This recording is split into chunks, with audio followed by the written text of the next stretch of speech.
നമസ്കാരം, ഞാൻ പ്രജിത. ഒരു തുടക്കക്കാരിക്കുണ്ടാകാവുന്ന എല്ലാ തെറ്റുകളും സദയം ക്ഷമിച്ചുകൊണ്ട് നിങ്ങൾ എന്നെ ഹൃദയത്തോട് ചേർത്ത് വയ്ക്കുമെന്ന് ഞാൻ പ്രതീക്ഷിക്കുന്നു. ഈ വീഡിയോയിൽ ഞാൻ പങ്കുവയ്ക്കുന്നത് ജെറാൾഡ് ഗുഡിൻ്റെ വാണ്ടർ തേസ്റ്റ് എന്ന കവിതയ്ക്ക് ഒരു 16 വർഷത്തിന് മുൻപ് ഞാൻ നൽകിയ പരിഭാഷയാണ്. വാണ്ടർ തേസ്റ്റ്, യാത്രാദാഹം. കിഴക്ക് സൂര്യോദയത്തിനും പടിഞ്ഞാറൻ കടലിനുമപ്പുറം പോകാനുള്ള അദമ്യ മോഹം, അലഞ്ഞു തിരിയാനുള്ള ദാഹം ഭ്രാന്തമായി എന്നിൽ നിറയുന്നു. എനിക്ക് വിട പറയേണ്ടി വരും, തീർച്ച. കാരണം സാഗരം എന്നെ വിളിക്കുന്നു, വാനവും താരങ്ങളും എന്നെ ക്ഷണിക്കുന്നു. ഈ രജതവീഥി നീളുന്നത് എവിടം വരെ ആയിരിക്കാം?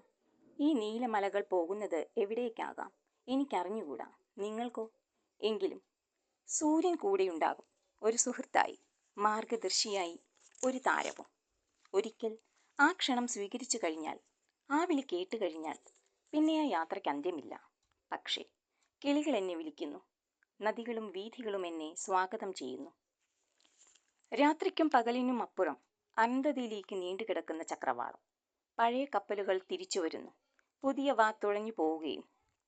ഞാൻ വരാം, വരാതിരിക്കാം, എന്നാൽ ഞാൻ പോകണമെന്നത് ഒരു നിയോഗമാണ്.